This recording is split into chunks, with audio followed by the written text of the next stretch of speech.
Welcome, everybody, to Tuesday evening or Wednesday morning, depending on when you're watching this. I'm Chief Meteorologist Austen Onek from News 12 in downtown Chattanooga, Tennessee, keeping an eye on northern Georgia, northeastern portions of Alabama, southeastern Tennessee, and western North Carolina. We're going to be seeing some very mild numbers coming up as we go into tomorrow, way above normal once again, but that's going to be short-lived as colder air begins to make its way a little bit closer to us. Add to that, if you haven't checked out the forecast in about the last 24 hours or so, lots of changes coming on through, including the potential of some severe weather heading our direction. We'll detail that and time things out for you coming up in just a little bit. Thanking our own Andrew Harrison for a nice view of a feathered friend along the Tennessee River on one of his strolls out there.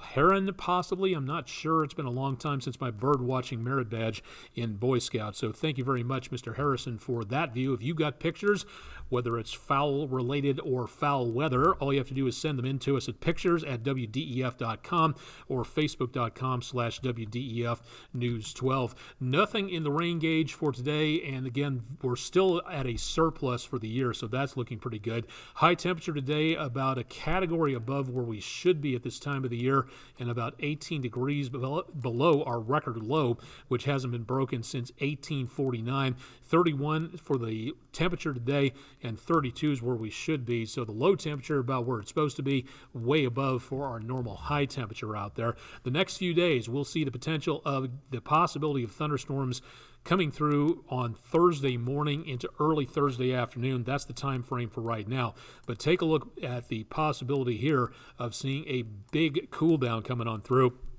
back into the 40s as we head toward Friday. And yes, we will see the potential of maybe some temperatures back into the mid to upper 20s into the next couple of days. High pressure keeping things very nice across the southeastern United States. And our next storm system kind of arriving in waves. We'll be looking for this whole thing to make its way over the area as we go into the next few days coming up. Most of what we're looking at for right now is going to involve the energy of this particular system, and the one after that will also be affecting our weather later on. If you're traveling anywhere, say west of Denver to Albuquerque, anywhere west of this line, I would keep a very close eye on what's going on with the weather, because not only do we have this system to worry about, but we have another one stacked up and ready to go back to the west of that, and more of them all the way out into the Pacific. There's a possibility by the time we hit later next week that we may see a ridge of high pressure building across the California coast, and that will do a very good job of acting like a stop sign to those storm systems, give California and the West Coast a bit of a break. But until then, it's one system after another, and that's what we're going to continue to see out there for the next several days. Now, with the cloud cover expected tomorrow, temperatures tomorrow morning will not be frosty, back in the lower 40s. There may be the speckles of some rain showers out there as we go into late morning and early afternoon. Hit and miss activity.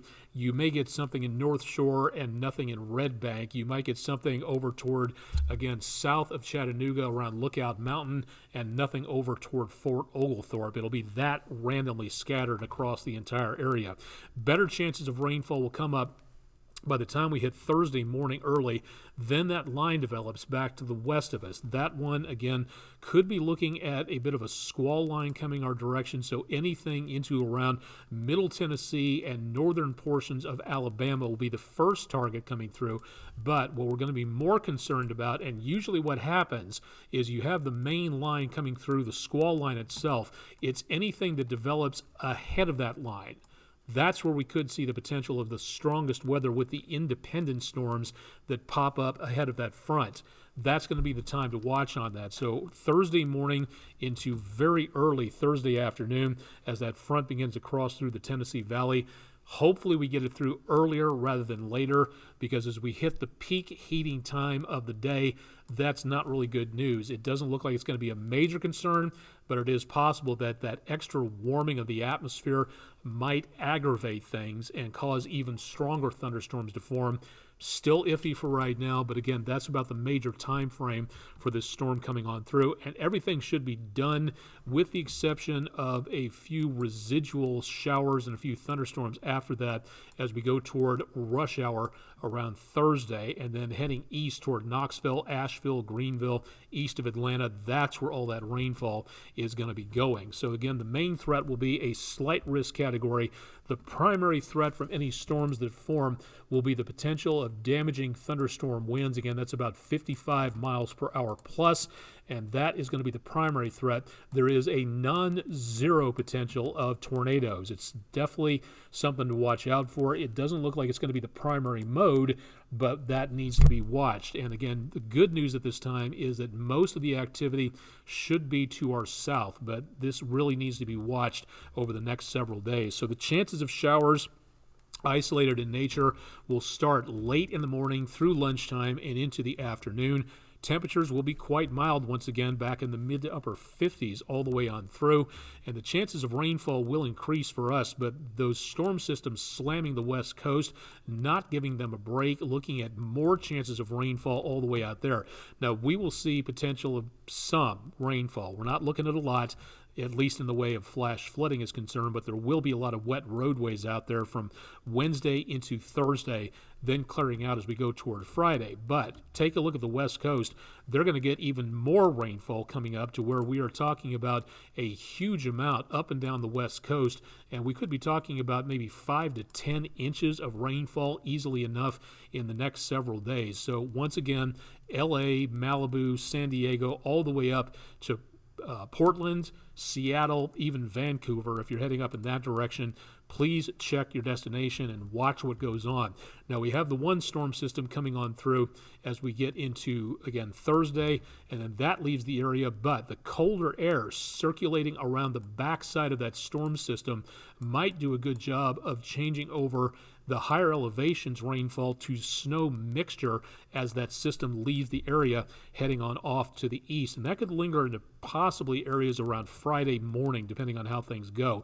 Next storm system for the Martin Luther King Jr. holiday, spotty showers for the most part, but it's the storm system after that by next week that we see the better potential of more rainfall, and could be another active system. Whether or not it means severe weather, way too early to tell on that.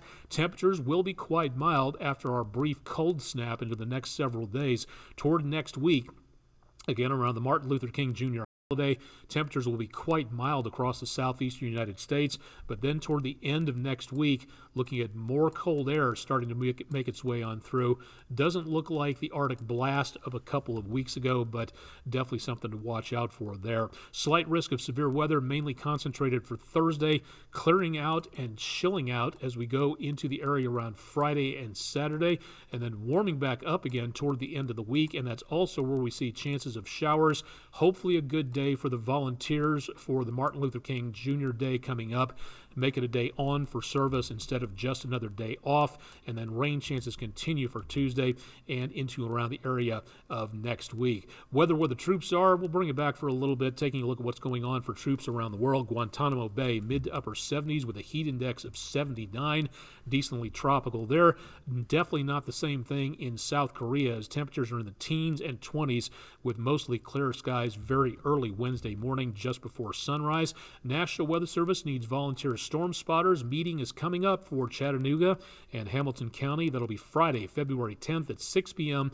Memorial Hospital. It is free, but you do need to register for a seat. So go to weather.gov/MRX for more. Remember that we can help you program your weather radio, and now with nothing going on is the best time to do that. So go to WDEF.com/weather, and all of this and a lot more available on my social media channels, Facebook, Instagram, YouTube, and of course now on Counter Social if you'd like to check out what's going on there. Chip Chapman will have your forecast bright and early for peak of the week Wednesday morning starting at 5 a.m. Eastern, and of course I'll have an update on the severe weather arrival time coming up Wednesday afternoon and evening. Check out more details available on our website, WDEF.com/weather.